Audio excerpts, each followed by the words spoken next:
Given the success of Grand Theft Auto 5's often insane online mode, it's safe to assume that they may look towards that game for inspiration.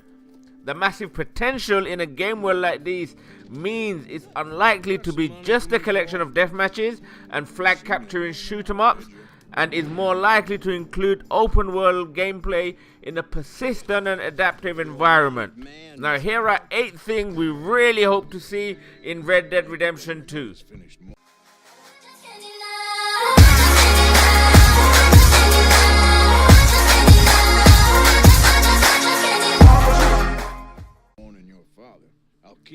Hey, what up everyone, it's HOQ here with another Red Dead Redemption 2 video, and I'm gonna list 8 things that's gonna kick the online mode of this game to a whole new level. It's already gonna be fantastic because Rockstar do not do things by half measures, but these 8 things, if included, will kick this game up into the stratosphere. Now before we get started guys, remember, please put a like and subscribe to my channel. I do want to thank all the guys that have been watching my videos and have also subscribed to my channel. Now, as you may know, I am also giving away a copy of Red Dead Redemption 2 as soon as it becomes available. And all you need to do for that is make sure you subscribe to my channel and make sure you've been putting likes on all my videos. Okay, let's get started. The first thing that we need to have in the online mode is Heists. Arguably the most fun you can have in GTA Online is hooking up with a crew to carry out the multi-stage heists. There are several to indulge in, and each is finely crafted multiplayer experience with so many variables that anything can go wrong if you're not on top of your game. There's always something for everyone to do, whether you're the point man, the lookout, or the getaway driver. Well, frankly, we want to rob stagecoaches, town banks, and Federal Reserve. I mean, this is the Wild West after all. We want to rob trains with our posse, all in matching handkerchief mask and itching to get our hands on that goal. Coordinating and enacting a multi-stage robbery on a high-speed train from horseback. Gatling gun optional. Now that sounds fantastic. Number 2, more group activities. The Old West is an environment that seems so custom built for gaming. It's a wonder that it's not in as many titles as those generic space colonies and fantasy cities we so often see. It was an era of the posse, the gang, the cager, where lone wolves prowled but packs prospered. Similarly to GTA 5 online crews, players should be able to form a posse and venture out into the world together to find their fortune and uncover special items or activities. Now, group challenge would be a welcome in Red Dead Redemption 2. I mean, cattle driving, for example. Herding 100 head of beef across inhospitable, dangerous land. Battling the environment, the natives, and of course, cattle thieves. I mean, gives us something to do besides shooting and looting. Unless, of course, you opt to be the thieves. Number 3, non-violent activities. Now, we've seen Tombstone, we've seen Deadwood. We know the Old West was a violent place of gunslingers and outlaws, brigands and thieves, but it wasn't all bad. It was also a time of progression and prosperity, triumph over adversity and honest labor. I mean, it would be nice to get away from the violence now and then. Maybe head out and pan for a little gold. Maybe trade pelts and skins with local towns. Do some leatherworking. What you do is not necessarily important. It's more important that we don't absolutely have to be criminals to have fun in the game world.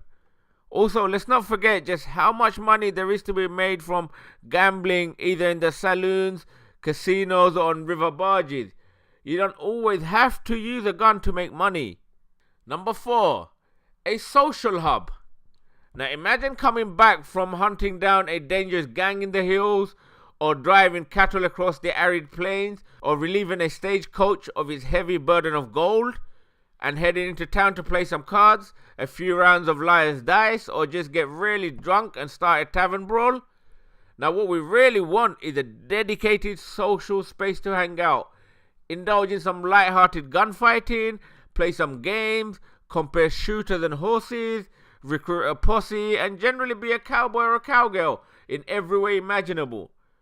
I mean, it wouldn't be so hard to incorporate a few social hubs into Red Dead Redemption 2's online world, whereas GTA 5 is set across a huge, sprawling section of Los Santos. The Red Dead sequel is more likely to feature vast tracts of untamed wilderness, mountains, ravines, and scattered settlements. Giving players somewhere to congregate would go a long way towards the immersion. Number 5, a faction system.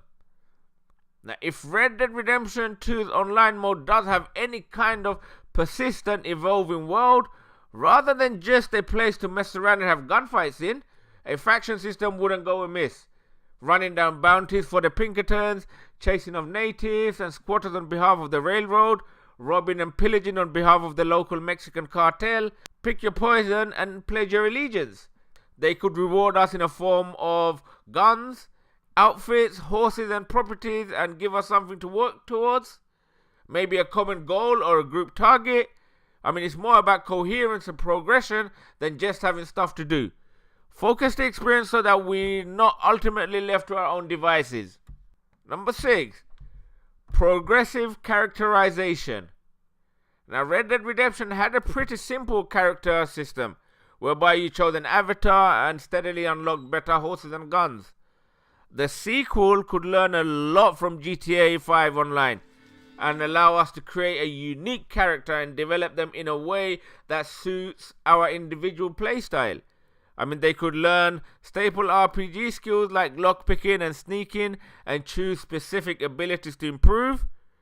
Gear with stats would work, as well as new guns and unique horses for status and bragging rights more than anything.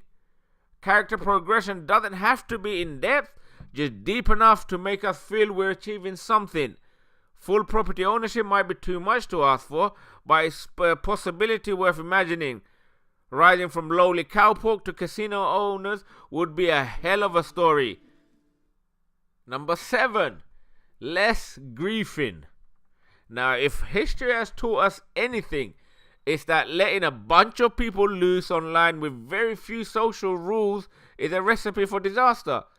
I mean, some people will eschew their own actual enjoyment of the game just to make life a misery for others. While GTA Online has a punishment system in place, it's not enough to deter some people. I mean, we lost plenty of time in Los Santos getting run over or shot while in the middle of an activity by someone who just felt like it. I mean, Red Dead Redemption 2 is likely to be no different. It will be open, the onus will be on crime, and griefers will be rife.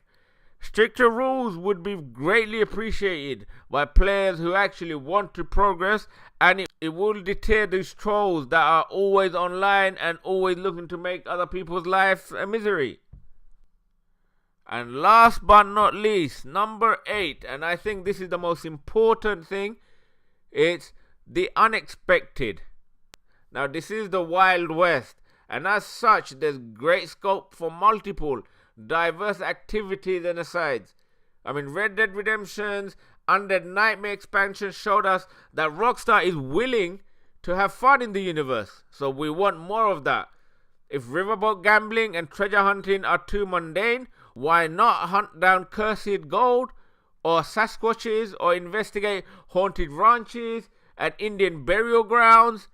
I mean, these activities may well be suited for holiday specials or limited time events, but there's potential for Rockstar to really push the boundaries to deliver an online experience like no other. Now, what do you think? Do you agree with me? Do you disagree with me? Do you have better ideas? Whatever you have, guys, please put a comment down below and I'll try and reply to you if I can. And this is the end of the video. Thank you for watching, guys. Please make sure you like and subscribe for more Red Dead Redemption 2 videos, and I will see you in the next one. Take care.